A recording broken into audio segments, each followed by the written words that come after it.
Hello, good morning. Welcome to Gaming Insight Daily for Tuesday, July 15th, 2025. I'm Steve Saylor. This is your sometimes daily show of gaming news, accessibility news, or updates about my life. I've got my coffee in my Matrix mug today.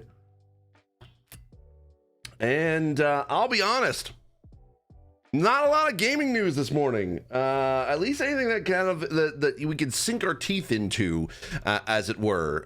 So nothing really breaking, unless anything kind of breaks within the next like 25 minutes or so. I have no idea. However, I wanted to sort of reflect back on a particular moment that I've talked about a little bit before, but I've never really sort of discussed sort of my overall thoughts on, and that is recently, roughly about almost a month ago, I did a 24-hour stream. That's not the stay with me here. That's not the reflection on it. But it was an attempt to, on the 5th anniversary of The Last of Us Part 2 being released, I wanted to go back and replay the single player campaign, or the solo campaign of The Last of Us Part 2, because I hadn't played it since the game was released, or since I reviewed it last back in 2020. I've played No Return since then, obviously. I've also was very grateful to have the opportunity to even consult on that before that came out.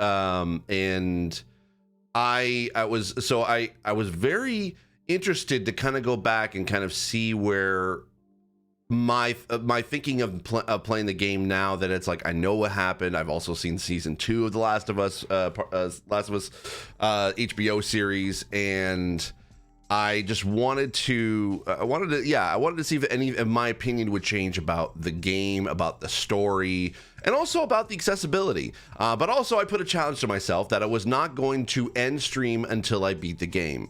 So yes, that means I played the game from beginning to end. Playtime was 19 hours and 48 minutes. Total stream time was 24 hours because of breaks and obviously, making sure that that I didn't I made sure I'd stretch, hydrate, and ate food, all that stuff.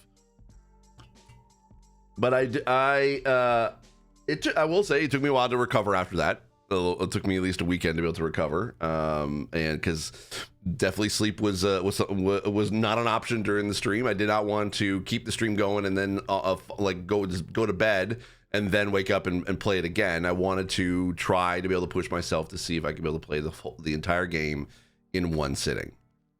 And my reflections on the game itself, now playing it 5 years later, plus also playing it again for essentially what almost kind of felt like the first time. I knew sort of the main story beats, but there was some things that I forgot about story wise. I forgot a lot about the Seraphites or Scars because I knew the sort of the main Abby story. But I forgot about a lot of how scary the Seraphites were when playing the game, because when you were first introduced to them, you basically have whistle tones that they use to kind of communicate with each other. Not whistle tones, but they use whistling as a language. And as a player, when you're playing it for the first time, you that's scary because you have no idea whether or not they saw you, whether or not that they are looking in your general direction. You're supposed to try to just figure it out as you go, and then you're not meant to sort of know what that language is, or at least know it fluently enough to be able to understand. I think there are certain ways that obviously you'll know when they find you, but whenever they're just sort of whistling back and forth as they are looking for you, you start to kind of freak out. Any whistle could mean death, essentially. So that was one thing that kind of I think surprised me the most about the game in and of itself. And also I kind of did in regards to the story, I did kind of, at one point I did actually kind of make a joke on stream. Do I end basically right when they get to Santa Barbara? When that basically, do I end on the farm, at the end of the farm? Where spoilers if you haven't played it, but basically where Ellie she's still going through the trauma of what had happened, but she's trying to live her life. If they ended it like that, I honestly still think that probably would have been a much better ending. For me personally, but I understand that the idea of revenge, as a player, you're meant to be like, okay, like it's enough. Like, can we just end this? Like, we need to stop this. But you're forced to play it because that's what the characters are like. Are like, that's how bad, like this is how bad revenge can feel, because it's like, you don't want to do this. Like, you don't want to do this, but you got to go through it. And I think the whole story of revenge basically being experienced on both sides of Ellie and Abby, I think it as a player, again, you're meant to think that revenge, like the reason why you feel the feelings that you do potentially about Abby or about Ellie is, as you're playing, is that the game is kind of forcing you to play as them, with even if your personal opinion on revenge is different than theirs, because there are several factors that go into their revenge sort of story. It's a new world. It's basically like you kill or be killed. That's literally the crux of the entire world around them. Yes, you can have beautiful moments or safe moments if you're living with a community that is protecting you, but essentially the whole bottom line of this post-apocalyptic world is kill or be killed. And revenge for seeking revenge for killing someone that you love has a different meaning in this world as compared to ours. Ours, it's like, if you hear about, like, if it was outside the post-apocalyptic world, the idea of Abby seeking revenge on Joel, and then Ellie seeking revenge on Abby, like, you sort of kind of get it, but it feels like a movie sort of story or cinematic story. But by the end, you're hoping that maybe they think that revenge is sort of is not something that they need to, like, you're kind of taken away from it. I think like, in a sense, like it feels more like a movie plot than necessarily a interactive story that you are playing through. I think even if it wasn't a post-apocalyptic world, if it was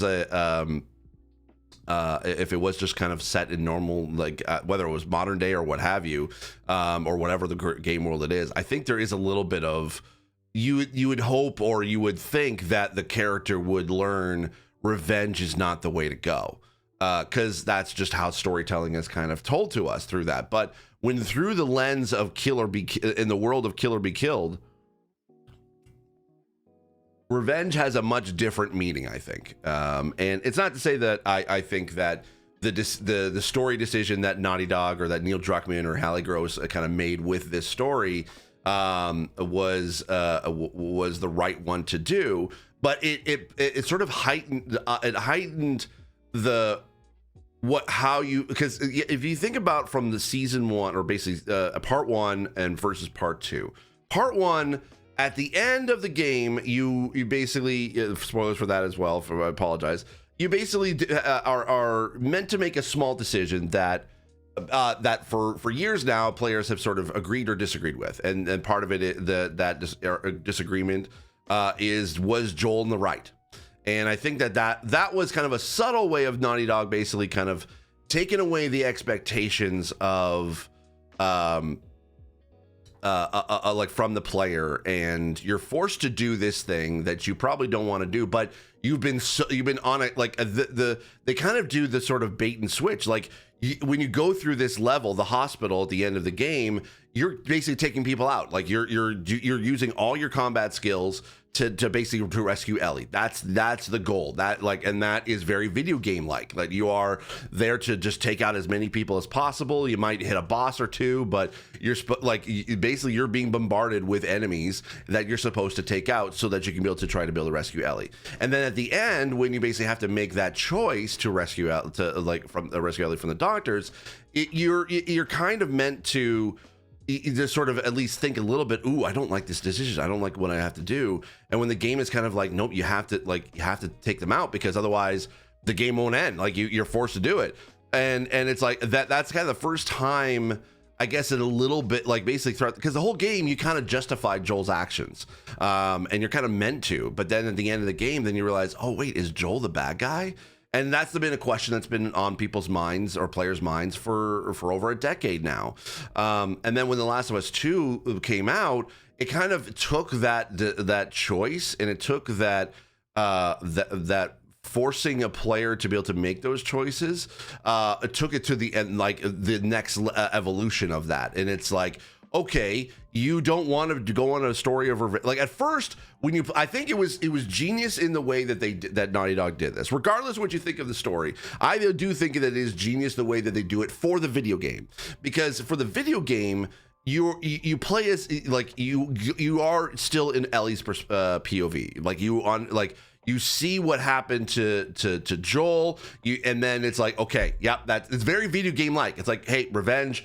I'm gonna seek her out. And then you're learning about where she is. You're trying to figure out where she is, and you're searching Seattle for her and stuff like that. And that's a video game like story.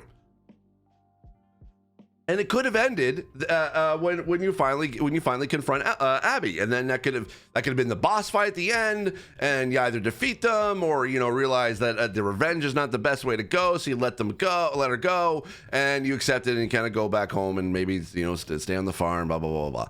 And that would have been a potentially maybe a good Last of Us game.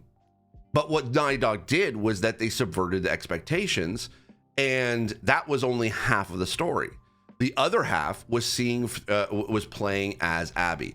And I will tell you, and I think a lot of players will tell you, that when you get to be on the sticks for Abby, you really don't want to do it. You do not want to play as Abby. You do not, like, you've spent an entire half of the game wanting to be able to take Abby out and her cohorts or her friends or what have you, and then you're now forced to play as Abby the rest of the game. And yes, you do come to empathize with Abby. I think that is kind of on the surface level what it's that section of the game is meant to do. You're trying to be able to help Lev and make and kind of you're empathizing with the Seraphites and stuff like that. So there's a little bit of that, and a little bit of more of a redemption story for Abby to a certain degree. And the tropes of you learn from your prejudices, and you realize some of your prejudices were wrong, and blah blah blah. Again, very video game like. It's as if you're playing almost like a different game now. If you took the whole Abby took out Joel to begin with, if you started the game with, if this was a game that was, it's in the Last of Us universe, but it's in Seattle and you play as Abby, then I think you would have had a very great game in there. You would have definitely had the Last of Us action of it. You have Abby in there, and I think that probably could have been a great game. But what Naughty Dog did to kind of subvert that expectation is, again, that Abby's the bad guy. You've been seeking her out this entire time, and now that you have to play as her, you don't want to. You really don't want to play, and you continue to keep playing that. And yes, you maybe get used to her after a while because you feel like you're doing your progress. There's a story that's worth progressing there, that you want to help people that have been sort of not necessarily helpless, but at least in the characters that she's helping, they are helpless, and she can be able to do something about it. So there's a bit of that. And then when you kind of converge on the two, when you have that fight between Ellie and Abby, and I like that they did the video gamey thing of at the end in the theater where Abby is fighting Ellie. And I was like, now you get to sort of see what it's like to be able to go up against Ellie, because you've played as Ellie before, so you understand her tricks, but also you realize how deadly she can be if you're not in control. So there's a bit of that.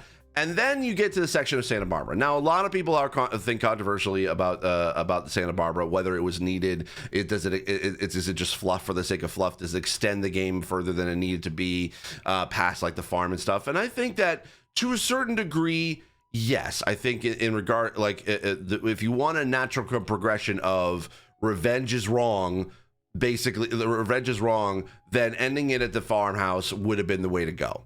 But because I was playing through this game and I didn't want to end it there, I was already 18, or no, I was about 16, 17 hours in. So I knew I had a couple hours left to go.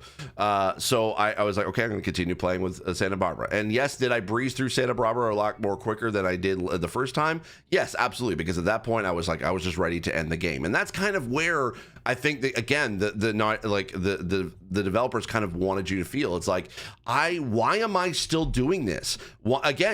But here's the thing. At this whole entire time, like the second half of the game, you're playing as Abby. It's like, oh, why am I doing this? But then you eventually get, like, you're okay with it. But then when you get on the sticks with Ellie again, and you're going to Santa Barbara, like you once again, but now you're feeling it from Ellie's perspective again. But now it's different. Instead of before, it was Abby. It's like, I don't want to play as her.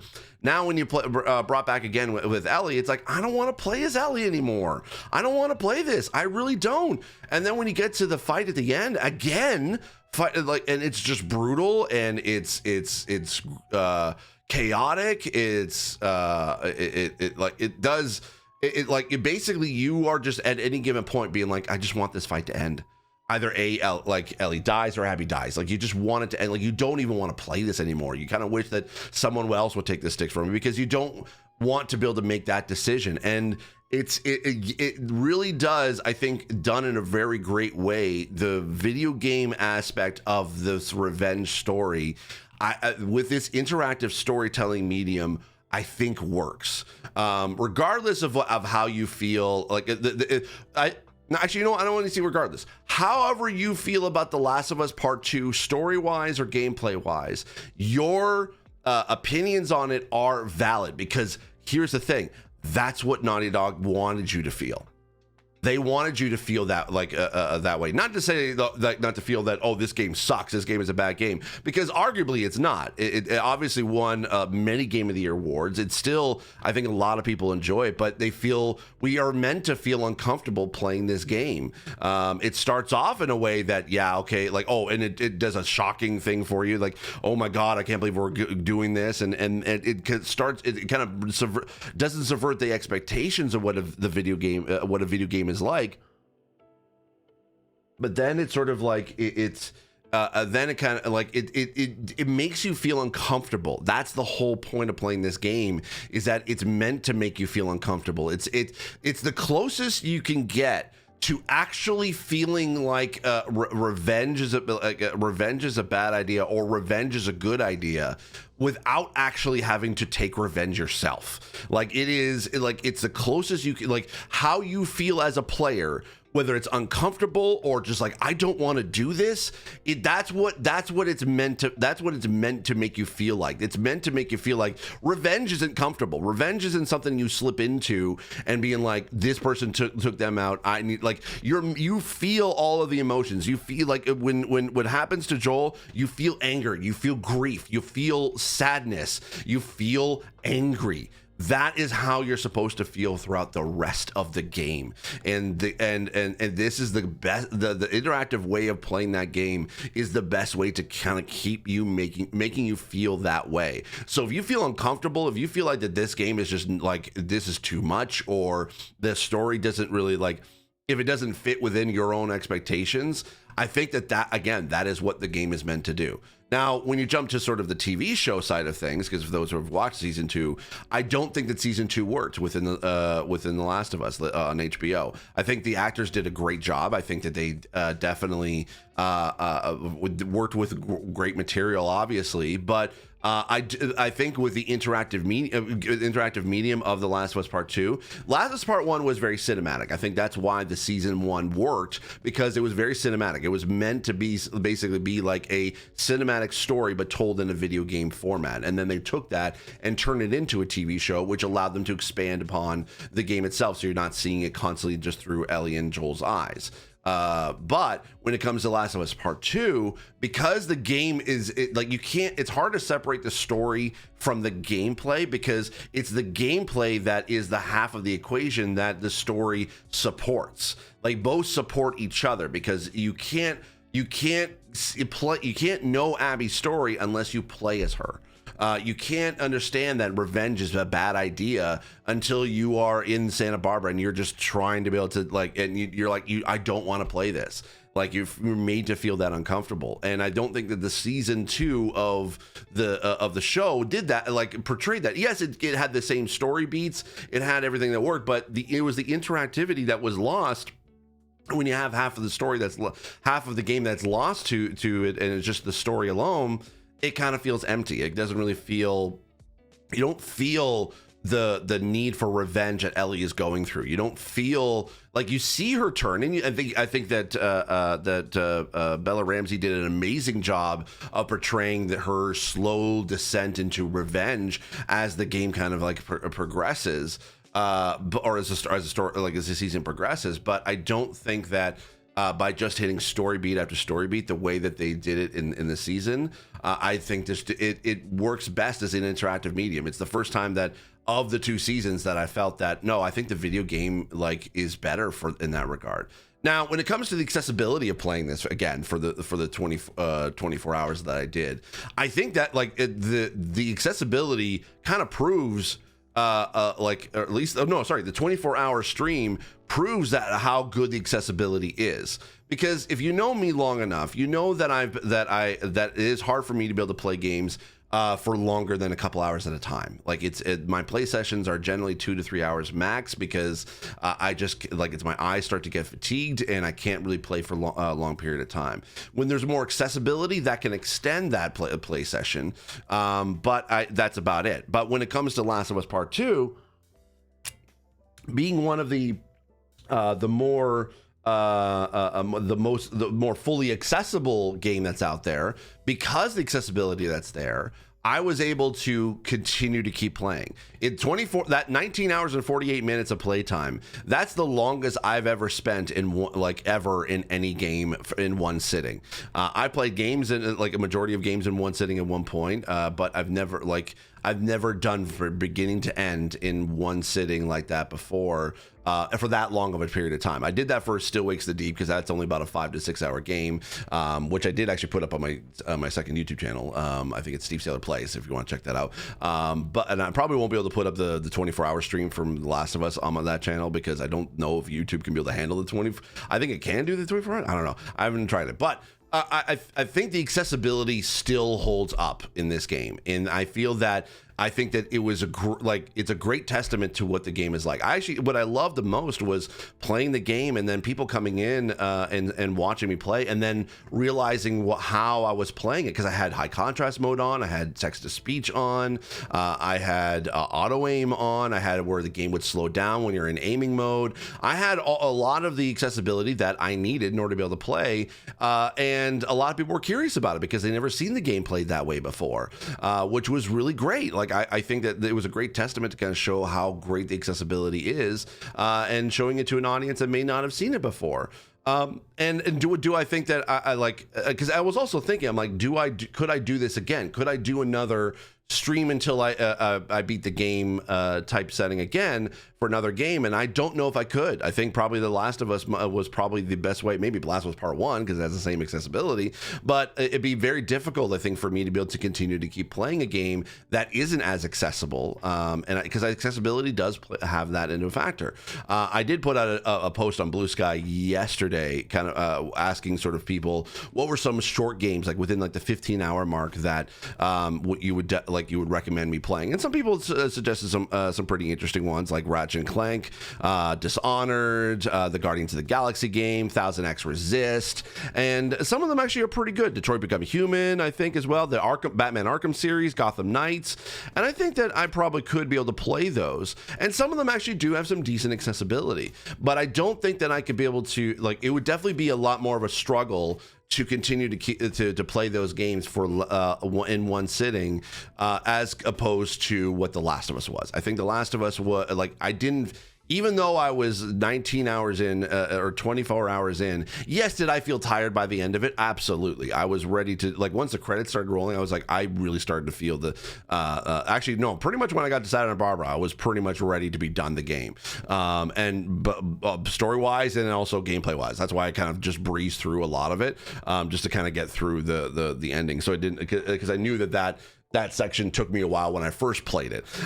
So essentially, but I think that because the accessibility that was there, it was the only thing that was stopping me from playing was me. Like my eyes were fine; they were relatively for the most part. I had to basically turn down the lights. If you're watching the video, basically the lights had to kind of be at this level, just so that they were tolerable. So but you could still see me, because if I turn them off altogether, you can kind of see like it's hard to be able to see me at all. So I couldn't be able to have it at like my normal sort of streaming brightness, but that was the physical accommodation that I had to make. The rest was basically just, it was because a lot of my vision was sort of taken up with passive accessibility with the text to speech, with the high contrast mode. It allowed me to not have to actively focus on the screen. I could be able to passively focus. That's what I meant.